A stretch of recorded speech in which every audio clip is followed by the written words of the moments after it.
afternoon, and welcome to WATD's Powerful Women Revealed, sponsored by Nicole Perry. You're invited to enjoy an ongoing series of uplifting, educational, and intimate discussions with a variety of powerful women that have all made the commitment to take their businesses and organizations to a higher level. These entrepreneurs all have a mission and appreciate the opportunity to share their stories with you. These women reveal their inspirations, milestones, and successes with your host, Nicole Perry. And good afternoon, and welcome to Powerful Women Revealed. I'm your host, Nicole Perry, and today we're talking really about marketing, right? Kind of about marketing. My guest today is an advertising and visual design consultant with over 10 years experience based in Plymouth, Mass. She is proficient in web design, corporate identity, promotional design, and has a strong background in traditional graphic design and illustration. She is all about helping her clients with creative solutions. KerriAnn Jacobson, welcome to the show. Hi, Nicole. Thanks for having me today. It's wonderful to have you here today. I love talking about marketing. But before we get into this first segment, where are you originally from? Are you from Plymouth? No, I grew up in Boston, the Rosendale section of Boston. Really? Yep. Okay, so when did you come down to Plymouth? I moved down here after college. Oh, so you've been here a while? Oh, I've been here a long time. Well, I didn't mean to insinuate anything, but I've been here since 1999 in Plymouth. Yep. So it's amazing that I've been here 19 years. Oh, yeah. Almost 19 years. Now, when did you decide to become a graphic designer? And was that something you did in college? Did you study? Yes, I did. Well, it started in high school with my art. I always did painting and drawing and photography. And then I needed to find something that I could do to be creative with, and my guidance counselor suggested graphic design. Really? In high school? In high school, yep. Nice. So you did that in college, and so you always knew you wanted to be a graphic design entrepreneur? I always dreamed of owning my own business because my dad has owned his home business my whole life. So I always looked to him for inspiration to be able to do it one day, and nice. I got there. Nice. Now, what do people think that a graphic designer does? Because not everybody understands it. No, I get a lot of times when people say, oh, what do you do? And I say graphic design. I get looks like, oh, well, what is that? And I think a lot of people are confused by what it is. And basically anything that you're trying to take for information and graphically show it to someone, whether it be through a logo, a website, or anything like that, is graphic design. Now, I find it surprising that people don't understand.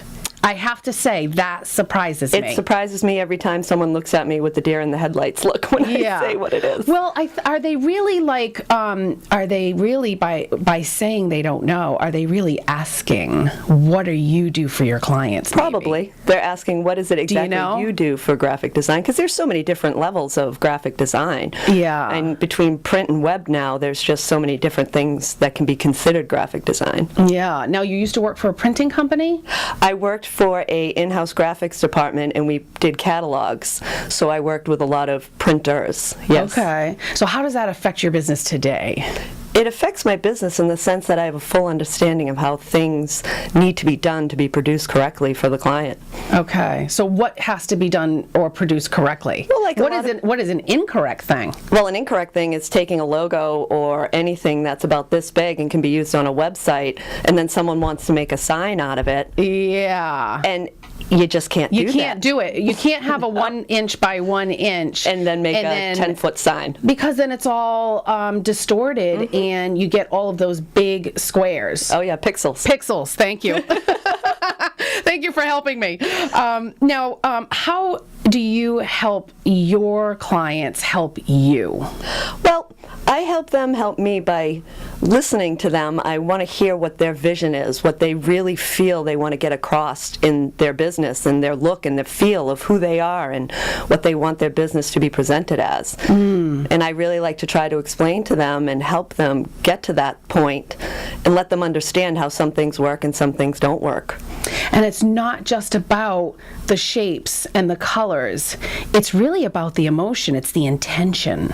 So everybody must have, you try to pull that out of them? Is that what you're doing? Yes, and when I meet with them, I try to get to know the person's personality, just by how they even dress and present themselves, how they talk. You know, that gives a lot of information about a person and what their vision could be, and they don't even know that just by me sitting there being with them. And pulling that, they don't even know what you're really doing with all of this information. Okay, which you're doing fabulous things with it.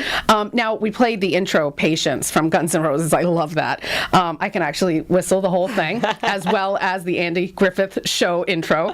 But how much patience does it require on your end, and how much patience does the client really have to have? It takes a lot of patience. It really does.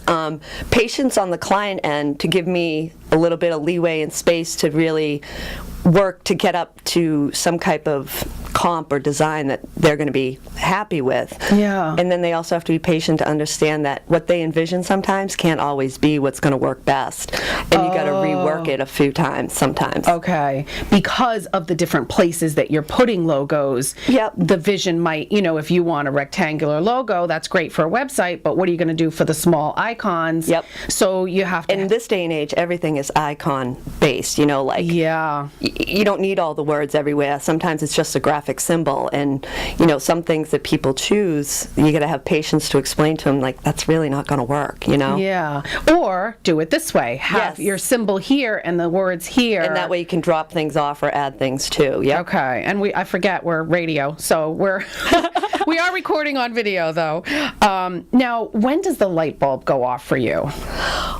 Like, most of the time, halfway through sitting there with a client, it's already going in my head. I mean, my sketchbook's not out yet, my pen's not out yet, but my mind's already going through 30 different things of what can be done for this person. It just sparks and sparks, and then it goes through my mind whether I'm driving home, whether I go to my other job, whether I'm at my kids' sports. It's going through my mind the whole time. This is so me. This is so me. This is what's happening to me all the time. I'm listening to music, thinking about questions I want to ask, you know, people that I'm interviewing, but sometimes I need to walk away.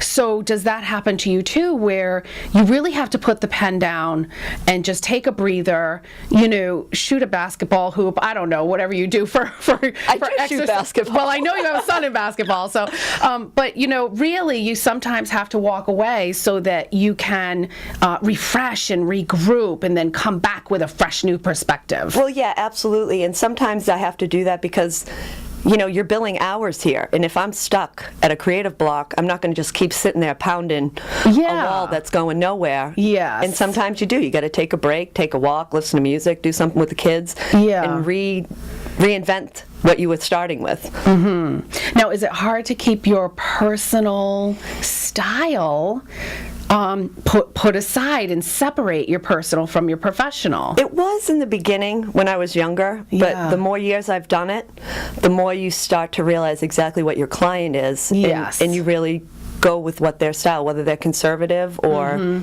new wave, you know? Well, you can accommodate a lot of different people, because I've seen on your Facebook page many different, like completely different designs that, you know, so it's clear that you're not in one box. So you have to think outside the box. Oh, absolutely. Okay. Now, what do people, what are their first reactions when they see the first sort of comp idea? Well, I always give them at least 3 different kinds. One more conservative, one more new wave, one more, you know, what I think would look best, always what they want. And some people are like, oh my gosh, you've nailed it, that's it. And other people are like, and then we work together to get there. So people do say that you're nailing it right away. Oh, I've had that, I love that. I think that's some of those that say nail it are my Vegas clients that don't really know what they want, and I can just come up with some, but sometimes those are the easiest. Because they don't know. That is interesting. That you're nailing it on the people that are really have no idea what they want. Oh my God. All right, well, KerriAnn Jacobson, you can find her. She has not a website, but she has a Facebook page, so you can reach her there. KAB as in boy designs, all one word. You are listening to Powerful Women Revealed right here on 95.9 WATD.